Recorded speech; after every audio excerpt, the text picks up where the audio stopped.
Hi, hello, how are you doing? No time for an intro today because Marvel Television had their panel at New York Comic Con and decided to drop so much news that it's hard to keep track of. From a publicly released trailer for Wonder Man, to showing exclusive footage to attendees for Daredevil Born Again, VisionQuest, X-Men 97, and your friendly neighborhood Spider-Man, there is so much stuff I want to talk about, so let's just jump right into it. You know, not to waste more of your time, but I guess that was an intro, and I might have lied. But who cares? That's not important right now. We need to go talk about the Wonder Man trailer. To kick things off, our first big exciting news about Wonder Man was that it got delayed until January of next year, which, sucks because I was really looking forward to it, and now there's no more superhero projects for the rest of the year, but at least this means they're hopefully going to have time to, actually promote it, since Marvel has been struggling with that for their last 3 shows. But the fact that the Wonder Man trailer is the earliest Marvel has ever released a teaser gives me hope that they have faith in this series, and they should, because I thought this was a great teaser that looks like a ton of fun. I know it's not the most exciting thing because there's no action whatsoever, but it's a wonderful proof of concept for what this series is going to be. I really love the idea that Marvel is doing a Hollywood satire showcasing what it's like for an actor to be in the superhero genre, especially as they're rebooting a famous property like this in-universe. But I think it's such an interesting idea to approach this series as a straight-up slice of life almost, as we see Simon Williams break out and make it as an actor, living out his dreams and playing his favorite superhero as well. It's such an interesting pitch for a show, and I love just how different it looks and feels from pretty much everything else in the MCU. Both stylistically and tonally, it definitely feels like something you'd see on Apple TV Plus rather than Disney Plus. There's too many streaming services with plus in the name, but you get the idea. It feels much more like a prestige series than a genre show, which is very funny considering that in the time since Marvel announced Wonder Man, we've had 2 prestige TV shows making fun of this exact same thing, so instead of them leading the trend like they wanted to, they're now following it. It really feels like the MCU's take on something like Barry, if anything, a really great show that you should go out of your way to watch, as it's this character study of someone trying to make it in the industry, and I have a very strong feeling that they're hiding a tonal shift in the marketing, which I really love. It's gonna be so funny when that tonal shift happens and the people who came to watch this for a fun superhero satire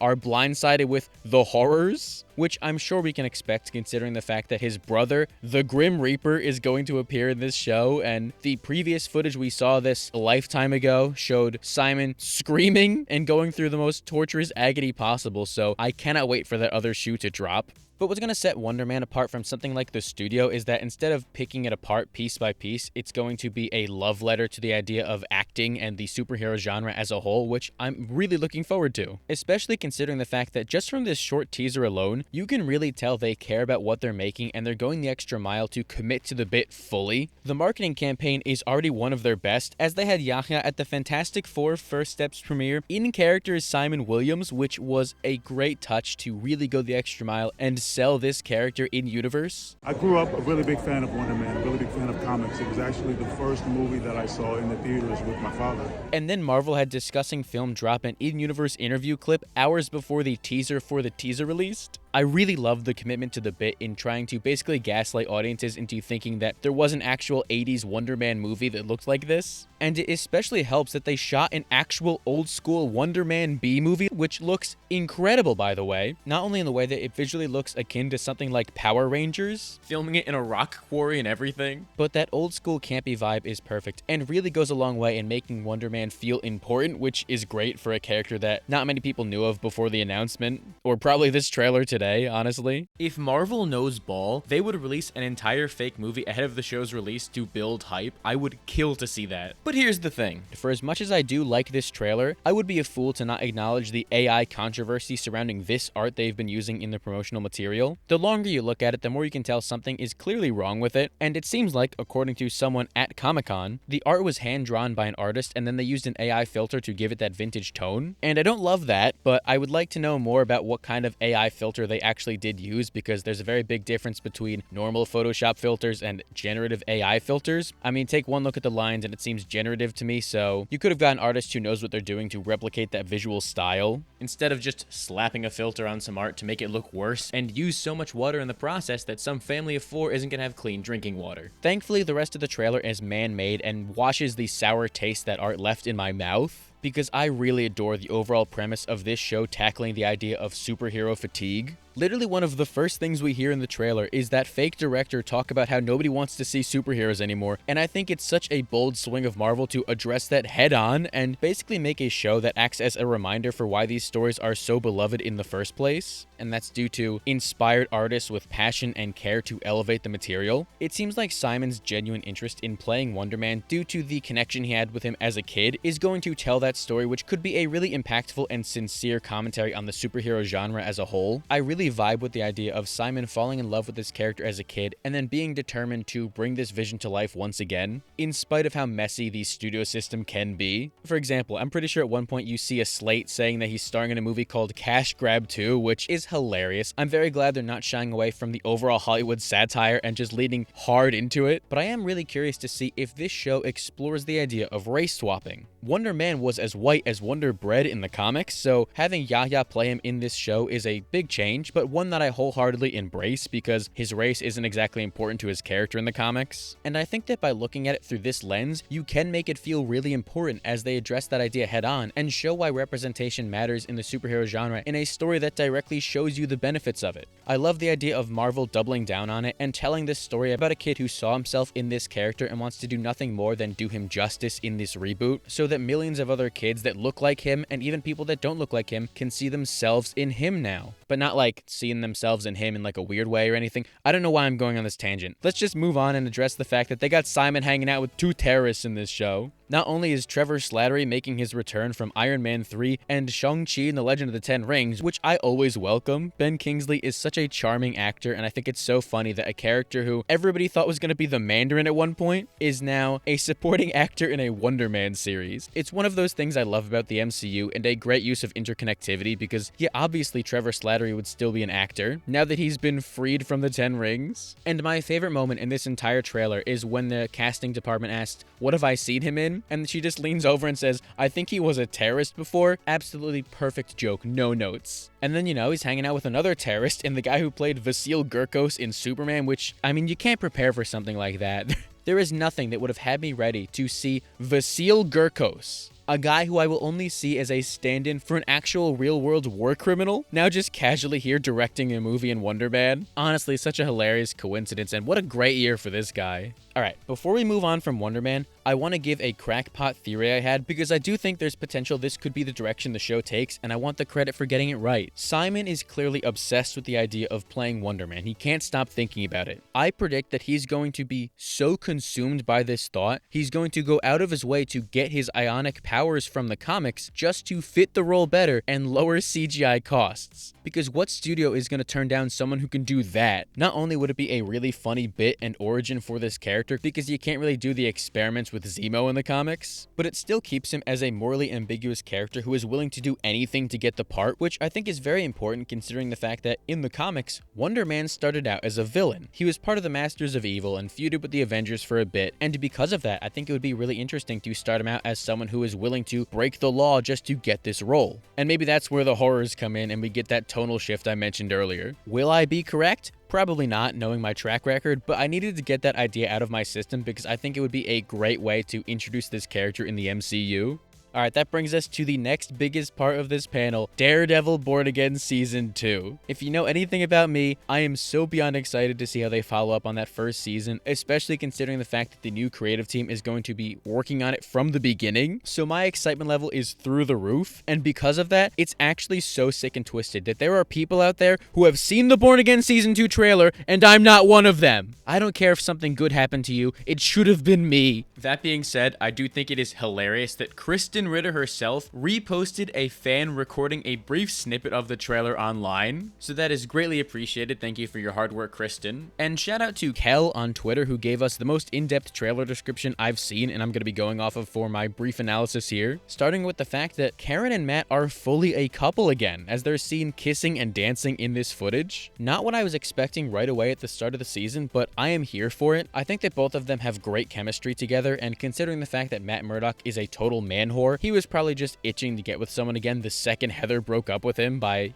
becoming a fascist. For as much as I do defend season 2 of Daredevil, I don't think it did the best job giving us a proper Matt and Karen relationship, so I really hope that Born Again makes up for it and proves why they should be together, because for as many mistresses as Matt Murdock may have, Karen Page will always be the one for him, and it's about time we saw them have a proper relationship on screen, even if it did come at the cost of Foggy's life, which, I still haven't forgiven them for, but instead of getting angry about that again, I want to focus on the fact that Foggy is seen in this trailer, which gives me hope that he's going to be coming back at the end of this season, okay? I'm not flinching. Foggy will live. I will bet my life on this. Don't clip that out of context when I'm wrong, okay? But I'm not flinching. According to the people who were actually lucky enough to see this trailer, and I'm definitely not jealous of, Foggy looks like he did in season 1 as he was clean shaven and had the hair grown out, so I assume this is going to be a flashback scene. Marvel isn't keeping it a secret that Eldon Henson is in this season, and I think that's because they're trying to double bluff us and make us think he won't come back to life because they're announcing his appearance, but no, I see through their lies. Foggy will live. Clearly these last 7 months without Foggy have taken a toll on me, but I promise I'm mentally okay.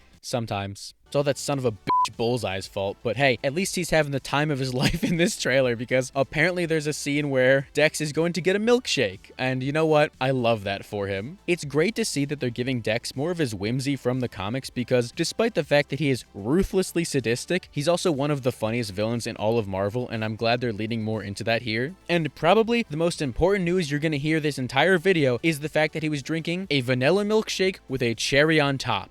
Meaning that cherry is officially the best and most important cherry in Born Again Season 2. Yeah, you, Cherry. Where are you in this trailer? Nowhere to be seen? And I'm supposed to believe you can fight on Matt's army? You bald fraud. I'm getting way too heated. I need to focus on something that will calm me down, being Matt looking sad in a church in this trailer, which I love to see. Anytime my favorite superheroes are miserable, I'm happy. If Matt is out here crashing out in a church, we've truly never been more back. A big part of season 1 was Matt cutting himself off from religion after feeling so much guilt for Foggy's death, so the fact that he's visiting a church again is a huge sign of his growth. Minor spoilers ahead potentially, but I remember there were set photos a few months back where Born Again was filming in a church, and I bring it up only because they had the bisexual lighting rig up top, and not only do I think it's really cool that they're lighting the show practically like that, but it gives me hope that we're going to see an improvement in the visuals from season 1, so a lot is riding on this church scene for me. Perhaps the actual biggest news in this trailer, though, is the fact that we finally get footage of Jessica Jones making her return. And I'm not allowed to see it, but that's fine. It doesn't bother me at all. I'm really glad that it specifies Jessica is making fun of Matt again, because I really miss seeing her sarcasm as she just ruthlessly bullies this blind man and makes fun of his ears. God, their dynamic is going to be a real treat to see after all these years. Interestingly enough, though, when Charlie Cox was introducing Kristen Ritter on stage, he said that she was the first on the list of people he was recruiting to join his army, and I feel like that's as good of an Iron Fist and Luke Cage tease as possible, right? Marvel has spent months playing coy about their involvement in this series, but surely they have to be here, right? If Matt is putting together an army, he's gonna want the guy with the glowing fist and indestructible skin. I really want to see the Defenders again, man. I miss them so much, especially with an MCU budget and a universe that isn't afraid of giving them costumes. God, just think of the material. There is so much potential in a Defenders reunion, and I hope that they strike while the iron is hot. And hey, speaking of potential, what a transition. They showed a brief look at Matthew Lillard's character. That's right, Matthew Lillard is in Daredevil Born Again, if you forgot. And in an interview a few days ago, head of Marvel Television, Brad Winderbaum, teased that his character's name is Mr. Charles, and he's going to be playing an antagonist to the Kingpin in this season, which, I wasn't expecting. I was kind of hoping he would play someone like Mr. Fear or Stiltman in a perfect world, but he's a guy named Mr. Charles, so I don't know what that means. I tried Googling it, and the only thing I could find is a corrupt cop whose name is Charles that was killed by Mr. Fear, but I feel like this is Marvel giving him an original character to play, and I just have to hope that it will lead to an extended role in the MCU because this is Matthew Lillard we're talking about. You can't fumble him with a one-and-done character, please. I don't want to see Kingpin squish his head like a grape, man. That's not what any of us are trying to see. Instead, we're all trying to see that gorgeous black Daredevil suit that Marvel released a still of a few days ago as well. I'm on fire with segues tonight. Maybe being sleep deprived is a good thing, honestly. I just can't get over how good this suit looks, man. Like, oh my god. Not only getting to see the black suit in live action, but the double Ds as well. We're finally seeing Daredevil with those big, beautiful double Ds. Oh my god. Makes me so happy. I cannot believe that we finally made it to a timeline that we're not only seeing Daredevil with a proper costume, but he's also going to be getting yearly releases as Season 3 is already in the pipeline. As a lifelong and diehard Daredevil fan, my life sucked for like 7 years when he just wasn't anywhere because Marvel didn't have the rights and Netflix are cowards. So it's really nice to see that not only is Daredevil back, but we're going to be getting him in yearly releases. I cannot believe this is my life. I'm smiling through it all. One last juicy nugget of information we got about Born Again Season 2 that I did want to mention though, is that apparently the Born Again creative team were directly talking to the Brand New Day creative team trying to make sure everything was lined up, and in an era where the MCU is trying to make their TV more disconnected from the film again, that's only going to fuel my Daredevil and Spider-Man team-up delusions more and more. I know it's probably just to make sure the Punisher's arc is consistent in Born Again and Brand New Day, but let me dream, damn it. I need to see Spider-Man and Daredevil team up sooner rather than later. I can't keep waiting.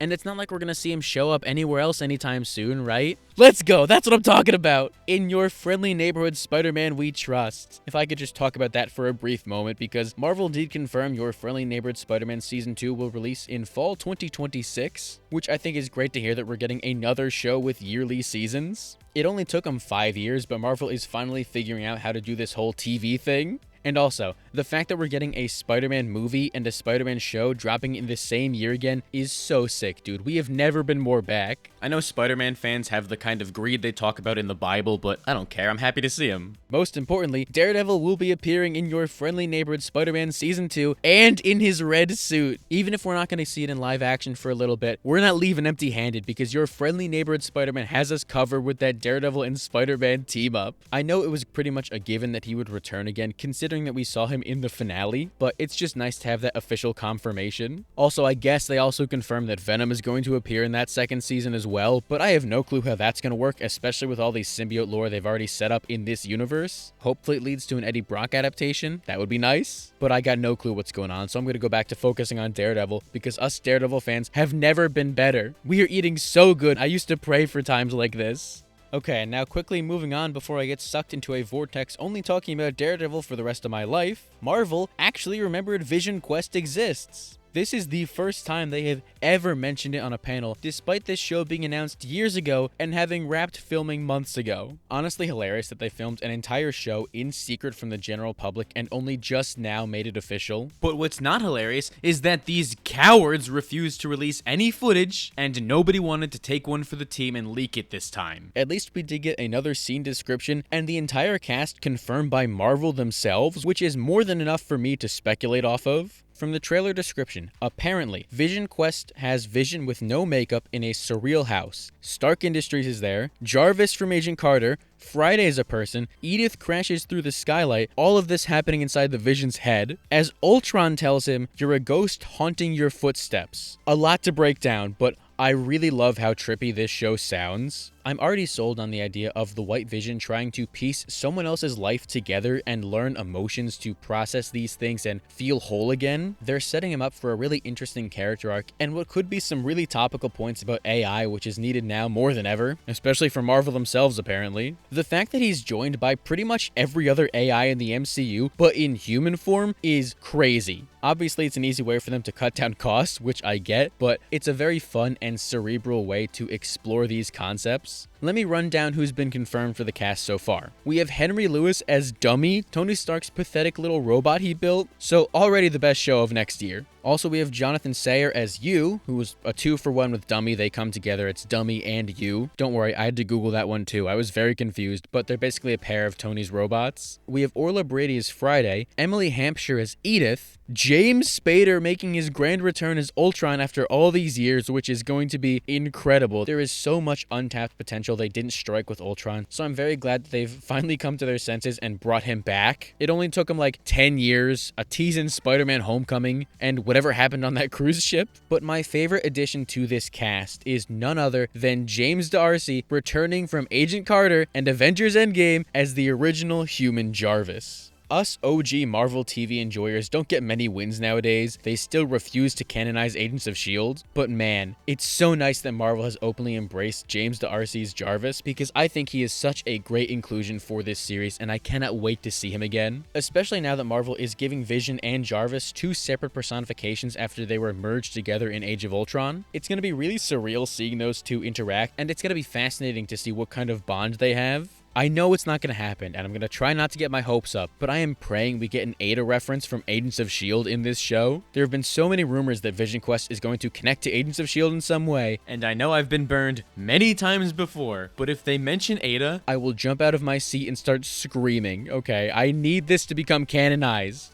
By far the biggest bombshell to drop from this VisionQuest panel, considering that we already knew Ultron was coming back a few months ago, is that Tommy Shepard will be making his live-action debut in VisionQuest. He will be played by actor Ruri Malika. I think that's how it's pronounced. I tried to watch so many videos to figure it out, but here's him saying it himself. Hi there, my name is Ruri Malika. He's going to be playing Tommy in VisionQuest, which is also kind of the worst kept secret in the world because I'm pretty sure this got leaked months ago. I'm just glad Marvel isn't trying to make it this big mystery again when we all know what's happening. I don't believe I've seen him in anything, but I do know that he has worked with Joe Locke before, so it's great to know that they're going to have that organic chemistry, which you're going to need for two brothers. Just please don't pull this kind of chemistry for the show. I don't want this to get all Game of Thrones on us. We just got Billy introduced in Agatha All Along, so it's only fitting that Marvel finally brings Tommy into the fray and makes it so the last time we saw him wasn't him drowning in a pool, even though that is a great metaphor for how Marvel looks at Tommy. Wiccan has always been the favorite child for Marvel Comics, and it feels like Tommy never gets his own stuff to do. So it's nice to see him playing a pivotal role in a show like this, as he's the one to now reach out to his father. I would also be remiss if I didn't mention the fact that we are now one more step closer to finally getting a Young Avengers project made. Every member of the team besides Hulkling has been introduced in the MCU, so like, come on Marvel, just pull the trigger already. You've got all these dominoes lined up, it's only right that you finally start to knock them down and give us a Children's Crusade adaptation. I really want this. I'm sure other people do. There's probably at least like 12 people out there, and that's more than enough. It's been 4 years of these characters being introduced piece by piece by piece, and I need them to just make the show already. What are you waiting for? You will never understand how bad I want to see Kate Bishop again. Never. Considering the talent working on VisionQuest, I honestly think this could be a sleeper hit for the MCU next year. It's got such a great premise behind it, and I'm really excited to see what they're going to do in this series because I don't really know what the direction is going to be. If it's anything like WandaVision and plays around with genre like that, we are in for a treat. I can figure it's going to be Vision learning how to process all these different voices in his head and learn emotions, but like, I can't imagine how you get from point A to point B, so that's going to be a really exciting journey to go through just whenever they release this show. All they've said is that it drops next year, which for all we know could change at any moment. Hopefully it doesn't, because I'm really looking forward to VisionQuest, and I can't wait to see what they've been cooking up in secret. The last show covered on this panel was X-Men 97 Season 2, and I put this one at the end of the video because I don't want people to know that I actually have the trailer. It's low quality and recorded on someone's phone, but I've seen it, and I can't talk too much about it without getting shot in the head. Kevin Feige is literally outside my window right now. This is a cry for help. Please call the police and help me. So while I can't show you what's in Season 2, I will say that I think it looks really good from what we've seen. The art style looks better than ever, and Apocalypse is flawlessly translated into animation, as they immediately started teasing the fact that he's going to bring Gambit back as Death, one of his horsemen. I already know that's going to ruin my life as they make Rogue fight him, but I just have to keep telling myself it's going to lead to a Gambit and Rogue reunion by the end to stay sane. My favorite thing about this trailer though, and you're gonna have to take my word for it, they continue to build off the cliffhanger we saw at the end of Season 1, where the X-Men have been stranded across time. We basically get Bishop saying that the X-Men are in the past and the future, and how the goal of the season is to bring the X-Men back to the 90s, which is such a great line and perfectly encapsulates the tone I have fallen in love with for this series. It also has seemingly confirmed that Colossus will play a bigger role in this season, which is hype as hell. I'm really glad we're going to see the roster continue to expand, especially as the X-Men are stranded throughout time. Fingers crossed we're going to see my Goat Iceman appear. I just really want him to be up next for characters that get done justice in this series. He might be an Omega level mutant, but most people won't give him the credit he deserves, and I need this show to fix that. They gotta release this trailer online soon, man. I can't just keep this to myself. It looks so good, and I need everybody to get the same high why I got watching it. But I will save talking about it in depth too much until they do release it online because I feel like it could be sooner rather than later. There's truly nothing in this world that gets me as hyped as hearing that X-Men theme. It hits like crack every single time. I will never get tired of it. We need to start preparing ourselves for another peak season of X-Men storytelling because they are in such good hands here. I know that a bitter employee who allegedly got fired for sexually harassing his coworkers is trying to make people believe that he's the sole creative mind behind this series, but Brad Winderbaum made it a point to tell everybody that the entire creative team besides him is staying on board, and they even brought back the showrunners of the original series from the 90s, so